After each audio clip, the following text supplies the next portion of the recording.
Hi friends, welcome to Prerana and Sadhana class. ముందుగా ఒక motivation friends. ఈ మధ్యనే నేను V6 ఛానల్లో ఒక అమ్మాయి గురించి చూశాను. తాను పూర్తిగా బ్లైండ్. ఆ బ్లైండ్ అయిన అమ్మాయి ఒక ఎగ్జామ్ రాయడం ద్వారా 19 యూనివర్సిటీలకి సెలెక్ట్ అవ్వడం జరిగింది. మొత్తం 21 యూనివర్సిటీలు ఉంటే 19 యూనివర్సిటీలకి ఎంపికైంది. అంటే తను చిన్నప్పటి నుంచి కూడా ఎంత బాగా చదువుతుందో గమనించండి. తనకి కళ్ళు కూడా లేవు. మరి అన్నీ ఉన్న మనం ఏం చేస్తున్నాం ఒక్కసారి ఆలోచించండి ఫ్రెండ్స్. అలాంటి వాళ్ళని చూస్తూ ఉంటే ఎంత గ్రేట్ వీళ్ళు. అసలు వీళ్ళలో ఉన్నదేంటి, మనలో లేనిదేంటి? ఆత్మవిశ్వాసం అనేది చాలా కొరవడుతుంది ఫ్రెండ్స్. మనకి మన సమయం పాలన అనేది మనకు ఉండట్లేదు. అదొక్కటి మనం కరెక్ట్ దారిలో పెట్టుకుంటే ఖచ్చితంగా మనం కూడా మన గమ్యస్థానాన్ని చేరుకోవచ్చు. ఓకే ఫ్రెండ్స్, తనకి కంగ్రాట్స్ అండ్ హ్యాట్స్ ఆఫ్ చెప్తూ మన క్లాస్లోకి ఇప్పుడు ముందుకెళ్దాం. ఓకే, కేంద్ర ప్రభుత్వం కార్యనిర్వాహక శాఖ శాసన నిర్మాణం. కేంద్ర ప్రభుత్వ అధికారం భారత భూభాగం అంతటికి వర్తిస్తుంది. కేంద్ర ప్రభుత్వం కింది 3 భాగాలతో ఏర్పడుతుంది: కేంద్ర కార్యనిర్వాహక శాఖ, కేంద్ర శాసన నిర్మాణ శాఖ, కేంద్ర న్యాయశాఖ. అయితే కార్యనిర్వాహక శాఖలో భారత రాష్ట్రపతి, ఉపరాష్ట్రపతి, ప్రధానమంత్రి, కేంద్ర మంత్రిమండలి అనే భాగాలను కలిగి ఉంటుంది. ఒక్కసారి చూడండి, ఇలాంటివన్నీ కూడా చాలా ఇంపార్టెంట్. కేంద్ర కార్యనిర్వాహక శాఖ దేశ ప్రజల అంతర్గత బాహ్య సమస్యలను పరిష్కరించడానికి, దేశ ప్రజల జీవన ప్రమాణం మెరుగుపరచడానికి, అభివృద్ధి, సంక్షేమం వంటి తదితర కార్యక్రమాలలో అంశాలపై విధానాలను రూపొందించడం అనేది జరుగుతుంది. కేంద్ర శాసన నిర్మాణ శాఖ అంటే లోక్సభ, రాజ్యసభ సభ్యులు, భారత రాష్ట్రపతితో కూడి ఉంటుంది. కేంద్ర న్యాయశాఖ అంటే సుప్రీంకోర్టు, ఇది ప్రధాన న్యాయమూర్తి, ఇతర న్యాయమూర్తులు కలిగి ఉంటుంది. కేంద్ర కార్యనిర్వాహక శాఖలో కేంద్ర కార్యనిర్వాహక శాఖ దేశంలో ప్రధానమైన విద్యుక్త నిర్వాహక శాఖ. ఇది దేశ ప్రజల పరిపాలన అత్యున్నత అధికారాన్ని కలిగి ఉంటుంది. భారత రాజ్యాంగం కేంద్ర కార్యనిర్వాహక శాఖకు భారతదేశ సార్వభౌమత్వం, సమగ్రతను కాపాడడానికి మరియు దేశ ప్రజల రక్షణకై సంపూర్ణ అధికారాలను ఇచ్చింది. భారతదేశ ఉత్తమ పరిపాలనకు కావలసిన అధికారాలను, విధులను, బాధ్యతలను కూడా కలిగి ఉండేవారు. అంటే ఇందులో భారత రాష్ట్రపతిని గురించి మనం ఇప్పుడు తెలుసుకుందాం కొన్ని విషయాలు. భారత రాష్ట్రపతి దేశానికి రాజ్యాంగపరమైన అధిపతి. దేశ అస్తిత్వాన్ని కాపాడడం, రాజ్యాంగ విలువల యొక్క ఔన్నత్యాన్ని నిలబెట్టడం, రాజ్యాంగ విలువల యొక్క ఔన్నత్యాన్ని నిలబెట్టడం వంటి వాటిపై రాష్ట్రపతి విస్తృతమైన అధికారాలను, విధులను కలిగి ఉంటారు. ఇతడు దేశంలోనే ప్రతి పౌరుణ్ణి, మొత్తం దేశాన్ని రక్షించే బాధ్యత కలిగిన సంరక్షకుడు. ప్రస్తుతం భారతదేశ 15వ రాష్ట్రపతిగా ద్రౌపది ముర్ము 2022 ద్రౌపది ముర్ము గారు 2022 జూలై 25 నుంచి కొనసాగుతున్నారు. అర్హతలేంటి మరి? రాష్ట్రపతి పదవికి పోటీ చేసే వ్యక్తి గల అర్హతలు: భారత పౌరుడై ఉండాలి, 35 సంవత్సరాల వయసు పూర్తి చేసి ఉండాలి, లోక్సభ సభ్యత్వానికి కావలసిన అర్హతలను కలిగి ఉండాలి, కేంద్ర రాష్ట్ర స్థానిక ప్రభుత్వాలలో లాభాన్నిచ్చే పదవిని కలిగి ఉండరాదు. మరి ఎన్నిక ఏ విధంగా జరుగుతుంది? భారత రాష్ట్రపతి ఎన్నికల గణం ద్వారా ఎన్నుకోబడతాడు. ఎన్నికల గణంలో పార్లమెంటులోని ఎన్నుకోబడిన రాష్ట్రాల విధాన సభ్యులు ఉంటారు. ఢిల్లీ, పాండిచ్చేరి కేంద్రపాలిత ప్రాంతాల్లో ఎన్నుకోబడ్డ విధానసభ సభ్యులు కూడా ఎన్నికల గణంలో భాగమే. నైష్పత్తిక ప్రాతినిధ్యం ఒక ఓటు బదిలీ చేసే రహస్య ఓటింగ్ పద్ధతిలో ఎన్నిక జరుగుతుంది. ఈ పద్ధతిలో తగినంత కోటా ఓట్లు లభించిన అభ్యర్థిని ఎన్నికైనట్లు ప్రకటిస్తారు. మరి పదవీ కాలం అనేది అందరిలాగే 5 సంవత్సరాలు ఉంటుంది. రాష్ట్రపతి పదవీ కాలం ముగిసిన తర్వాత మళ్ళీ పదవికి పోటీ కూడా చేయవచ్చు. వేతనం మరియు ఇతర సదుపాయాలు ఏ విధంగా ఉన్నాయి? భారత రాష్ట్రపతి నెలకు 5 లక్షల వేతనం పొందుతాడు. ఈ వేతనం, ఇతర భత్యాలు భారతీయ సంఘటిత నిధి నుండి ఇవ్వడం అనేది జరుగుతుంది. పదవీ విరమణ తర్వాత ఇతడు సంవత్సరానికి 3 లక్షల పెన్షన్ను పొందుతాడు. భారత రాష్ట్రపతి నివాస గృహం ఢిల్లీలోని రాష్ట్రపతి భవన్, హైదరాబాదు, సిమ్లాలో కూడా నివాస సదుపాయం కల్పించడం అనేది జరుగుతుంది. అంటే వేసవి విడి, శీతాకాల విడి అని అవి రెండు కూడా ఉన్నాయి ఫ్రెండ్స్. తొలగింపు మరి భారత రాష్ట్రపతిని మహాభియోగ తీర్మానం ద్వారా తొలగించవచ్చు. ఈ మహాభియోగ తీర్మానం పార్లమెంట్లో ప్రవేశపెడతారు. అంటే దీని ప్రక్రియ ఎలా ఉంటుందంటే, ఈ తీర్మానాన్ని పార్లమెంట్లో ఏ సభలో అయినా సభలోని మొత్తం సభ్యుల్లో 1/4 సభ్యుల ఆమోదంతో 14 రోజుల వ్యవధిలో ముందస్తు నోటీసు జారీ చేసి ప్రతిపాదనను సభలో ప్రవేశపెట్టవచ్చు. ఈ తీర్మానాన్ని సభలోని మొత్తం సభ్యుల్లో 2/3 తగ్గకుండా ఆమోదించినట్లయితే ఈ తీర్మానం మరొక సభకు పంపబడుతుంది. ఈ రెండవ సభ రాష్ట్రపతిపై ఆరోపించబడిన అభియోగాలపై విచారణ జరిపించడానికి ఒక కమిటీని ఏర్పాటు చేస్తుంది. ఈ దశలో రాష్ట్రపతి స్వయంగా కానీ తన ప్రతినిధి ద్వారా కానీ ఈ అభియోగాలకు వివరణ ఇవ్వవచ్చు. ఈ అభియోగం రుజువై సభలోని 2/3 సభ్యులు ఆమోదించినప్పుడు రాష్ట్రపతిని తొలగించడం జరుగుతుంది. మరి ఇతని యొక్క అధికారాలు, విధులు ఏమున్నాయి? సాధారణ అధికారాలు. భారత రాష్ట్రపతికి ఉన్న సాధారణ అధికారాలను 6 రకాలుగా వర్గీకరించవచ్చు. కార్యనిర్వహణాధికారాలు, శాసన నిర్వహణాధికారాలు, ఈ విధంగా ఆర్థికాధికారాలు, న్యాయాధికారాలు, సైనికాధికారాలు, దౌత్యాధికారాలుగా ఉన్నాయి. కార్యనిర్వహణాధికారాలు అంటే అధికరణ 53 ప్రకారం కేంద్రం కార్యనిర్వహణాధికారాలు రాష్ట్రపతికి చెందుతాయి. ఈ అధికారాలన్నీ రాష్ట్రపతి నేరుగా కానీ అతడి కింది అధికారం ద్వారా కానీ నిర్వహిస్తారు. దేశం కార్యనిర్వహణాధిపతిగా రాష్ట్రపతి రాష్ట్రాల గవర్నర్లను, ప్రధానమంత్రిని, సుప్రీంకోర్టు, హైకోర్టు న్యాయమూర్తులను, వివిధ కమిషన్ల సభ్యులను, చైర్మన్లను నియమిస్తారు. చాలా ఇంపార్టెంట్ ఫ్రెండ్స్. ఎవరెవరిని నియమిస్తాడు కింది వాటిలో అని అడిగితే మనం ఈ విధంగా పెట్టాల్సి ఉంటుంది. అదేవిధంగా కాని వారెవరంటే గుర్తించాల్సి ఉంటుంది. ఒక్కసారి చూసుకోండి. శాసనాధికారులు. అధికరణ 79 ప్రకారం కేంద్ర శాసన నిర్మాణ శాఖ పార్లమెంటు ఉభయ సభలను మరియు రాష్ట్రపతిని కలిగి ఉంటుంది. భారత రాష్ట్రపతి కేంద్ర శాసన నిర్మాణ శాఖలో ముఖ్య భాగం. రాష్ట్రపతికి పార్లమెంటు ఉభయ సభలను సమావేశపరచడం లేదా సభలను నిరవధికంగా వాయిదా వేయడం, కేంద్ర మంత్రిమండలి సలహాపై లోక్సభను రద్దు చేయడానికి అధికారం ఉంది. ఏదైనా బిల్లు పట్ల ఉభయ సభల మధ్య వివాదం ఏర్పడినట్లయితే ఉభయ సభల సంయుక్త సమావేశాలను ఏర్పాటు చేస్తాడు. లోక్సభ ప్రతి సాధారణ ఎన్నికల తర్వాత ప్రతి సంవత్సరం జరిగే పార్లమెంటు ఉభయ సభల సమావేశంలో సభను ఉద్దేశించి ప్రసంగిస్తారు.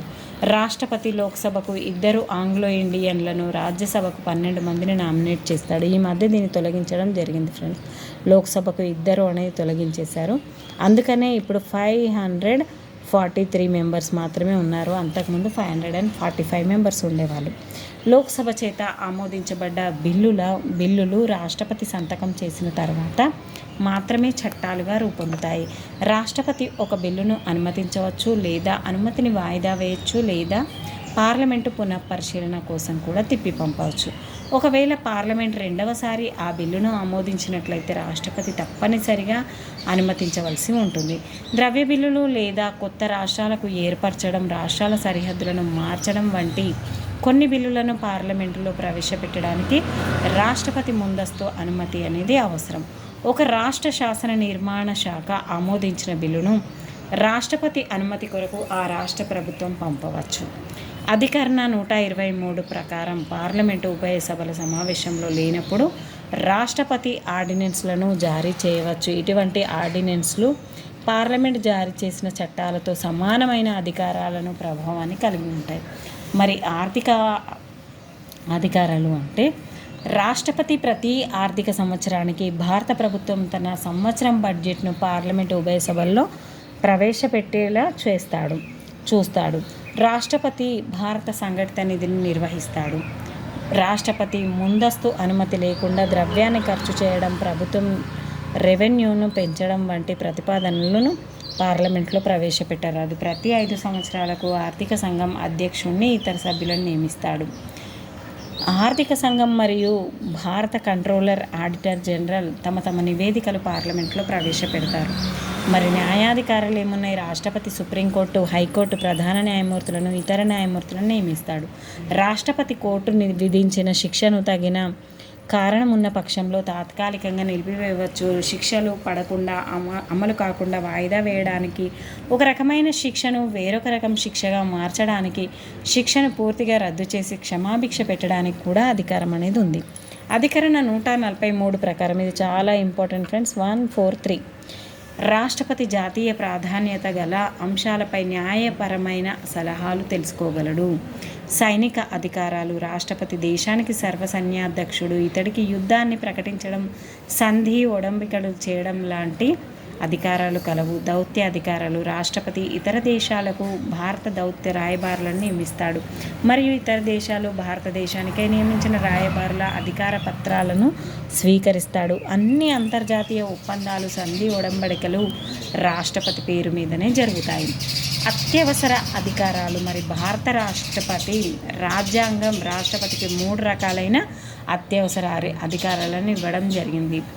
జాతీయ అత్యవసర పరిస్థితి 352, రెండే జాతులు ఉన్నాయి, ఆడ మగ. ఈ విధంగా గుర్తుపెట్టుకోండి. జాతీయ అత్యవసర పరిస్థితి ఆడ మగ రెండే ఉన్నాయి కాబట్టి 352 అని గుర్తుపెట్టుకోండి. రాష్ట్రపతి పాలన, రా అన్నప్పుడు ఆరు రా అనే సౌండ్ వస్తుంది. 356. ఆర్థిక అత్యవసర పరిస్థితి, రౌండ్ ఫిగర్ కావాలి, ఆర్థికంగా 60 రూపాయలు, ఆర్థికంగా 60 రూపాయలు. ఈ విధంగా గుర్తుపెట్టుకున్నాను ఫ్రెండ్స్. మీకు అదే అర్థమైతే మీరు కూడా గుర్తుపెట్టుకోండి. జాతీయ అత్యవసర పరిస్థితి, రాష్ట్రపతి దేశానికి కానీ లేదా ఏదైనా భారత భూభాగానికి కానీ యుద్ధం లేదా బాహ్య దాడులు, సైనిక తిరుగుబాటు వల్ల ముప్పు పొంచి ఉందని భావించినట్లయితే కేంద్ర మంత్రిమండలి లిఖిత సలహా మేరకు జాతీయ అత్యవసర పరిస్థితులను విధించవచ్చు. పార్లమెంటు ఆమోదం ద్వారా దీనిని మరో 6 నెలల పాటు కూడా పొడిగించవచ్చు. 6 నెలల పాటు అమల్లో ఉంటుంది. అయితే ఇంకెక్కువ కూడా చేయొచ్చు అన్నట్టు. ఈ ఎమర్జెన్సీ కాలంలో కేంద్ర ప్రభుత్వం రాష్ట్రాలకు ఏ విధమైన ఆదేశాలనైనా ఇవ్వవచ్చు. పార్లమెంటు రాష్ట్రాల జాబితాలోని అంశాలతో సహా అన్ని అంశాలపై శాసనాలను నిర్మించవచ్చు. అధికరణ 2021 మినహా ఏదైనా లేదా అన్ని ప్రాథమిక హక్కులను రద్దు చేయవచ్చు. వీటిని మినహా అంటే ఏవేవి రద్దు కావు? 2021 మాత్రం రద్దు కావు. రాష్ట్రపతి పాలన, మరి ఒక రాష్ట్రం గవర్నర్చే ఆ రాష్ట్రంలోని ప్రభుత్వం రాజ్యాంగబద్ధంగా ముందుకు సాగే పరిస్థితిలో లేదు. ఆ రాష్ట్రంలోని రాజ్యాంగపరమైన వ్యవస్థ విఫలమైంది అన్న నివేదికను అందుకున్న మీదట రాష్ట్రపతి ఆ రాష్ట్రంలో అత్యవసర పరిస్థితిని, దీన్ని రాష్ట్రపతి పాలన ప్రకటించవచ్చు. రాష్ట్రపతి ఆ రాష్ట్ర ప్రభుత్వం మొత్తం లేదా ఏవైనా విధులను తన అధికారంలోనికి తీసుకోవచ్చు. రాష్ట్ర శాసన నిర్మాణ శాఖ అధికారాలను పార్లమెంటుచే నిర్వహించబడతాయి. ఈ అత్యవసర ప్రకటన 2 నెలలలోపు పార్లమెంట్లో ఆమోదించబడాలి. 6 నెలల పాటు అమల్లో ఉంటుంది. పార్లమెంటు ఆమోదం మేరకు దీన్ని మరో 6 నెలల పాటు పొడిగించవచ్చు. దేన్నైనా కూడా 6 నెలల వరకు పొడిగించవచ్చు ఫ్రెండ్స్. ఆర్థిక అత్యవసర పరిస్థితి, దేశం ఆర్థిక సుస్థిరతకు భంగం వాటిల్లిందని రాష్ట్రపతి భావించినప్పుడు ఆర్థిక అత్యవసర పరిస్థితిని ప్రకటిస్తారు. ఈ అత్యవసర పరిస్థితి సమయంలో కేంద్ర ప్రభుత్వం ప్రభుత్వ ఉద్యోగుల వేతనాన్ని, ఇతర సదుపాయాలను తగ్గించగలిగే అధికారం కూడా కలిగి ఉంటుంది. అన్ని ద్రవ్య బిల్లులు, ఇతర బిల్లులు రాష్ట్ర శాసన నిర్మాణ శాఖ ద్వారా జారీ చేయబడిన తర్వాత రాష్ట్రపతి అనుమతి కొరకు పంపించవలసి ఉంటుంది. ఈ విధంగా రాష్ట్రపతి యొక్క అధికారాలు, విధులు అనేటివి ఉన్నాయి ఫ్రెండ్స్.